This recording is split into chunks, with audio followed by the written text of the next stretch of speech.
adalah Clyde Shelton yang terlihat sedang melalui malamnya bersama sang anak di rumahnya. Mereka terlihat begitu ceria dengan Clyde yang sedang sibuk melakukan pekerjaannya. Sedangkan putrinya tengah membuat kalung untuk ibunya dan juga dirinya. Namun sayangnya suasana hangatnya keluarga kecil itu berubah seketika saat dua orang perampok memaksa masuk ke dalam rumah itu. Clyde yang membukakan pintu langsung mendapat pukulan dari si perampok. Ia kemudian diikat dan dilakban mulutnya. Sembari si perampok mengatakan, "Kau tak bisa melawan nasib."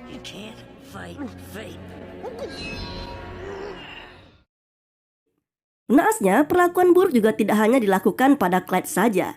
Salah seorang perampok yang bernama Darby malah mulai memperkosa istri Clyde dan membunuhnya bersama dengan sang anak.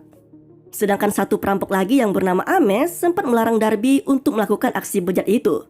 Namun tampaknya teguran itu tidak menghentikan niat Darby yang nampak sudah sangat kesetanan.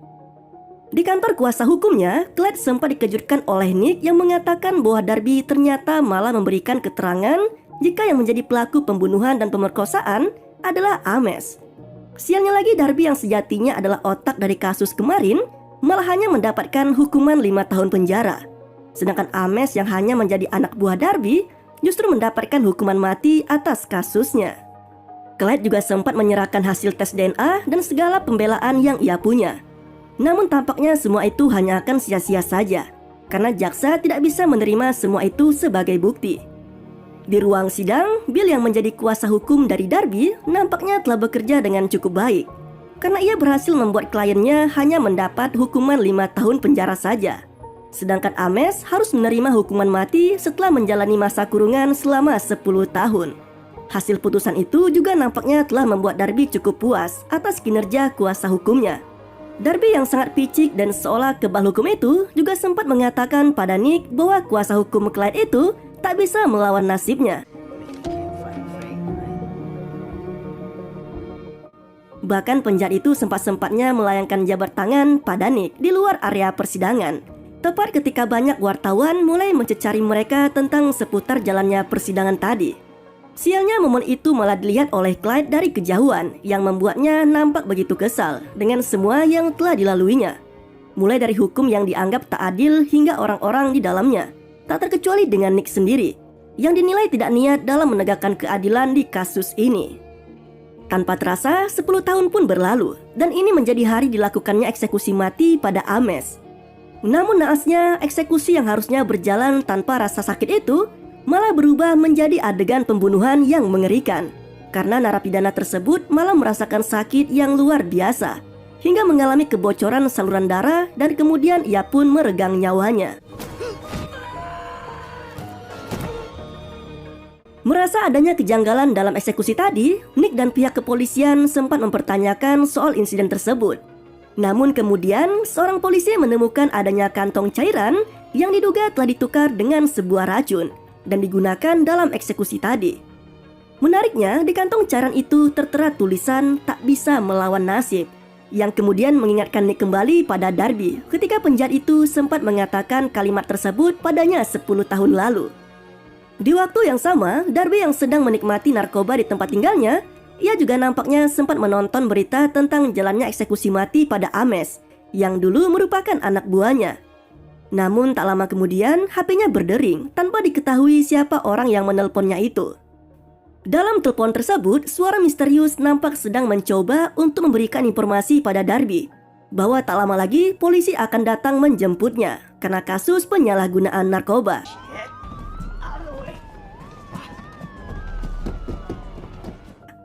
Darby yang ketakutan langsung mengambil pistolnya dan bergegas meninggalkan tempat tersebut, sembari terus menanyakan siapa sosok misterius yang sedang berbicara di telepon dengannya. Namun sosok misterius itu malah menyelanya dan menegaskan bahwa ia ingin menyelamatkan Darby. Bahkan sosok di telepon itu sempat mengarahkannya ke sebuah gedung bekas pabrik, di mana ia telah melumpuhkan seorang polisi dan Darby bisa menggunakan pistol polisi itu untuk melindungi dirinya nanti. Setelah tiba di lokasi yang telah ditentukan, Darby dengan segera masuk ke dalam mobil itu dan langsung mengambil pistol seraya menodongkannya pada sang polisi untuk segera membawanya pergi dari sana.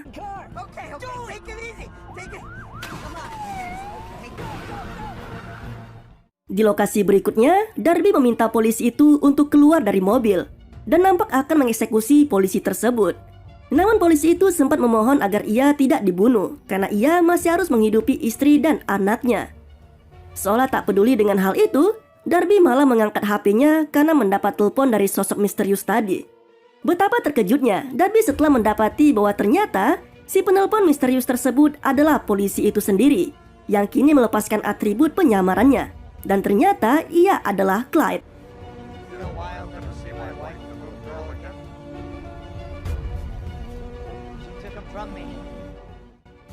Naasnya, penjahat yang merasa terancam itu malah menembakkan pistol yang didapatnya dari Clyde. Bukannya sebuah peluru yang melesat dari pistol tersebut, malah tangan Darby yang kini terluka oleh tusukan sejumlah jarum bius yang sengaja dipasang oleh Clyde sebelumnya. Clyde mengungkapkan bahwa itu merupakan suntikan berisi tetrodotoxin yang akan membuatnya lumpuh seketika. Namun semua fungsi saraf masih bisa bekerja secara normal, yang berarti tubuh Darby tak bisa digerakkan lagi. Namun ia tetap akan merasakan apapun yang dialami oleh tubuhnya. Dengan penuh dendam, Clyde mengatakan bahwa ia akan memberikan rasa sakit luar biasa pada Darby yang bahkan tidak pernah dibayangkan oleh penjahat itu sebelumnya. Di sebuah gudang, Clyde yang di awal film digambarkan sebagai seorang ayah yang baik hati dan sangat menyayangi keluarganya, kini malah memperlihatkan kepribadian yang berbeda jauh dari sebelumnya. Pria itu nampak seperti seorang psikopat dan terlihat cukup mengetahui tentang banyak hal, termasuk prosedur medis untuk mengoperasikan seorang pasien. Namun bukannya untuk mengobati Darby, Clyde malah justru memberikan penderitaan yang luar biasa terhadap penjahat itu. Clyde memberikannya larutan garam dan cairan adrenalin yang akan terus membuat Darby tersadar selama penyiksaan yang ia lakukan. Clyde juga merekam semua momen itu menggunakan kameranya. Tak lama dari itu, Clyde menggunakan topeng las dan mulai menggerinda kaki Darby sembari kamera yang terus merekam aksi tersebut. Entah apa yang direncanakan Clyde, aksi yang ia lakukan pada Darby bisa dengan cepat diketahui oleh polisi. Bahkan ia juga bisa begitu santai ketika polisi menggerebek rumahnya dan menangkapnya. Clyde pun ditangkap tanpa adanya perlawanan. Kemudian di penjara, Nick yang ingin menggali keterangan lebih detail dari Clyde soal aksi kejamnya tempo hari pada kematian Ames dan Darby, malah dicueki begitu saja oleh pria itu. Clyde bahkan sempat meminta kasur baru untuk ditempatkan di selnya, hanya karena ia merasa tempat tidurnya saat ini sangat tidak nyaman untuk digunakan. Pria itu juga mengatakan bahwa ia akan mengungkapkan semuanya jika permintaannya itu dikabulkan.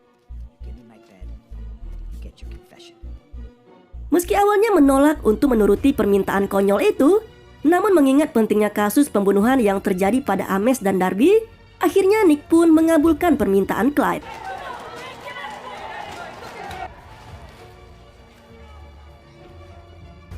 Tidak hanya itu, Nick juga sempat dikejutkan oleh telepon dari istrinya yang mengatakan bahwa anak mereka kini sedang syok berat karena baru saja menonton video penyiksaan dan pembunuhan Darby yang dikirimkan oleh seseorang yang namanya tidak diketahui.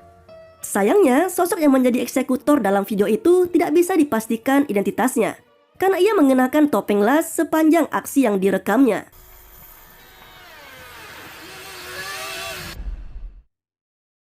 Dalam persidangan, Clyde yang telah mempelajari tentang hukum selama 10 tahun sejak kejadian tragis yang menimpa istri dan anaknya kala itu, jelas sudah memiliki modal yang cukup untuk menjalani proses hukumnya dengan baik. Bahkan ia sendiri telah menempatkan posisinya seperti yang pernah dilakukan Darby, di mana penegak hukum tidak memiliki bukti yang cukup kuat untuk dapat menjebloskannya ke penjara. Atas semua alibi yang diberikannya itu, Clyde sebenarnya akan diberikan vonis bebas begitu saja oleh hakim. Namun tampaknya pria tersebut menginginkan lebih dari itu, karena ia kini dengan berani mengakui perbuatannya di persidangan. Bahkan, Clyde juga sempat melampiaskan kekesalannya terhadap sistem hukum yang cacat, termasuk menyalahkan hakim yang dinilainya tidak becus dalam bekerja. Dan walau dengan bukti yang tidak kuat, bisa-bisanya hakim dengan santuy membebaskan penjahat begitu saja, tanpa mencari bukti yang lebih kuat. Atas tindakannya mempermalukan hakim, persidangan pun dihentikan dan Clyde dinyatakan bersalah dalam kasus terbunuhnya Ames dan Darby. Seolah masih belum puas dengan kematian dua perampok itu, Clyde kini malah meminta stick dan iPod untuk melengkapi makan siangnya dengan mengancam keselamatan nyawa Bill yang dulu merupakan mantan pengacara Darby.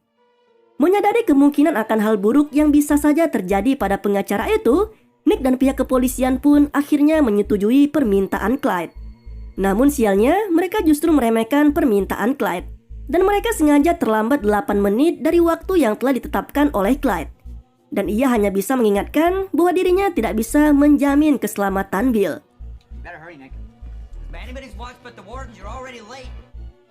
Dan apa yang terjadi? Polisi yang sudah tiba di lokasi sesuai dengan arahan Clyde ternyata hanya bisa menemukan Bill yang sudah tidak bernyawa dalam kondisi terikat di sebuah kotak yang dikubur dalam tanah. Nampaknya aksi pembunuhan itu juga sudah sangat terencana karena Nick menemukan adanya tabung oksigen yang telah disetting untuk habis tepat pukul 13:15. Yang berarti jika makan siang tadi bisa mereka sajikan tepat waktu, maka setidaknya polisi masih bisa menyelamatkan nyawa pengacara itu. Menyadari kasus kali ini bukanlah kasus yang biasa, Nick bersama dengan rekan lamanya yang bernama Jonas mulai mencari tahu lebih jauh tentang sosok Clyde. Hingga kemudian ia pun bertemu dengan seorang pria yang diketahui pernah bekerja dengan Clyde. Pria tersebut akhirnya mengungkapkan bahwa Clyde bukanlah orang sembarangan. Ia seolah bagaikan mesin pembunuh yang bisa bekerja tanpa terlalu banyak melakukan aksi. Bahkan pria itu juga sempat menceritakan tentang keberhasilan Clyde dalam membunuh target mereka hanya dengan membuatkannya dasi yang berisi serat karbon, hingga membuat target mereka itu mati tercekik dengan sendirinya. Padahal korban itu merupakan target yang selalu gagal untuk mereka bunuh, meski mereka telah dibekali dengan senjata lengkap sekalipun. Pria itu juga sempat mengatakan bahwa pembunuhan yang dilakukan Clyde pada teman satu selnya pastilah memiliki alasan tersendiri. Ia kemudian mengingatkan bahwa Clyde pasti sudah langsung membunuh Nick dari dulu jika ia menginginkannya. Berbekal semua keterangan yang telah didapat dari pria tadi, Nick kemudian meminta pada kepolisian agar mobil patroli bisa berjaga di sekitar rumahnya karena ia khawatir akan keselamatan keluarganya, termasuk dengan membicarakan soal hukuman yang lebih berat bagi Clyde dengan Hakim Laura. Naasnya, hakim yang dulu juga sempat memutuskan hasil persidangan dalam kasus tewasnya istri dan anak Clyde malah kini harus tewas seketika setelah ponsel yang digunakannya tiba-tiba mengeluarkan ledakan tepat di hadapan Nick dan Jonas. Hello?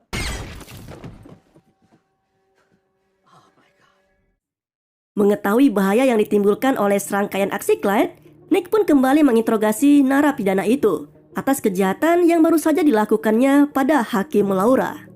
Nick juga sempat mengatakan pada Clyde bahwa balas dendam yang ia lakukan selama ini tidak akan berarti apa-apa bagi mendiang istri dan anaknya.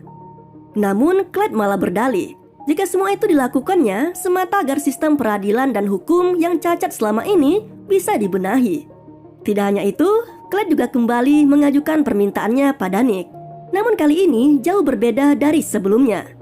Pria itu menginginkan agar semua tuduhan padanya digugurkan dan ia bisa segera dibebaskan sebelum jam 6 esok pagi. Karena jika tidak, maka ia akan menghabisi semua orang yang ada di sana. Nick yang mendengar permintaan itu jelas tidak mau menurutinya. Ia malah berinisiatif agar semua staf yang ada di sana tidak ada yang pulang ke rumah masing-masing, setidaknya hingga jam 6 pagi nanti. Pengacara itu seolah ingin memastikan sendiri bahwa semua rekan kerjanya akan selamat, meski Clyde telah mengancam semua nyawa orang di tempat tersebut.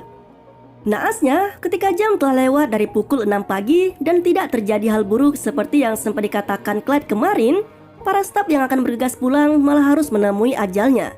Karena satu demi satu mobil yang terparkir di area penjara tiba-tiba saja meledak. Anehnya dari sekian banyak mobil yang meledak, hanya mobil milik Nick sajalah yang selamat dari aksi ledakan tersebut.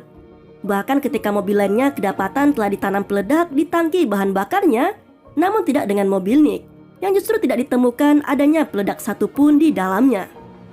Keesokan harinya, ketika akan menuju ke pemakaman rekan kerjanya yang sempat tewas dalam insiden ledakan kemarin, Nick juga sempat bertemu dengan Clyde dan memukulinya, seraya tak terima atas aksi keji yang telah dilakukan narapidana itu.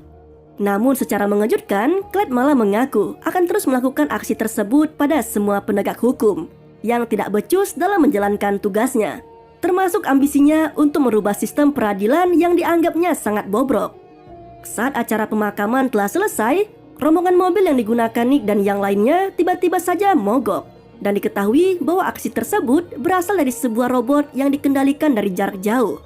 Naasnya, mobil yang dinaiki Jonas malah dihujani peluru oleh robot tersebut, hingga membuat mobil itu meledak dan menewaskan Jonas yang sedang berada di dalamnya.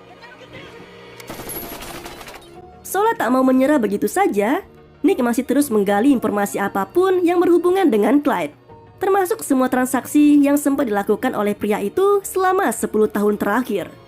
Hingga kemudian pengacara itu menemukan adanya properti yang sempat dibeli oleh narapidana tersebut, yang lokasinya tak jauh dari penjara saat ini.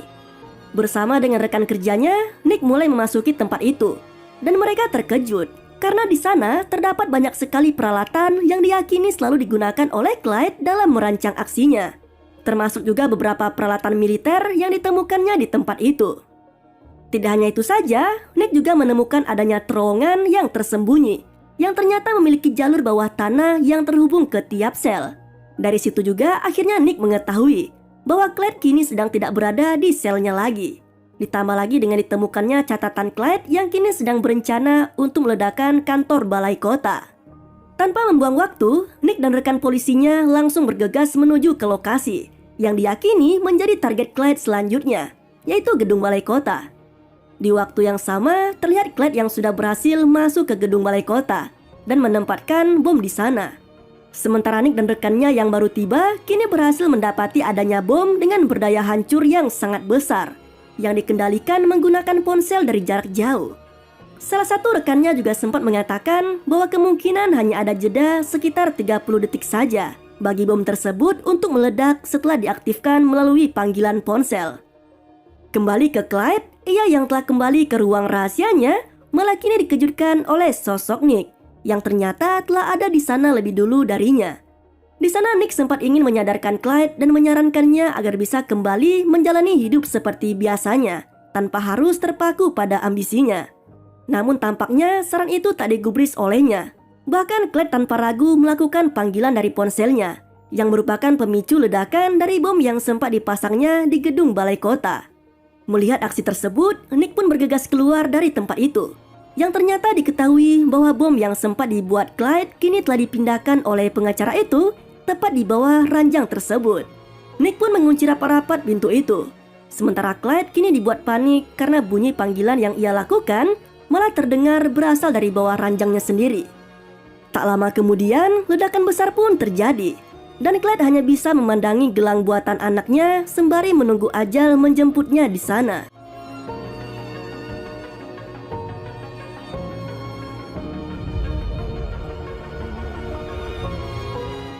Di akhir film, Nick pun sadar bahwa semua aksi yang dilakukan Clyde semata hanya ingin merubah sistem hukum yang salah. Dan Nick berjanji akan merubah semua itu dengan sistem hukum yang lebih baik. Keadilan harus didapat untuk semua pihak. Dan film pun berakhir dengan begitu tidak santuy.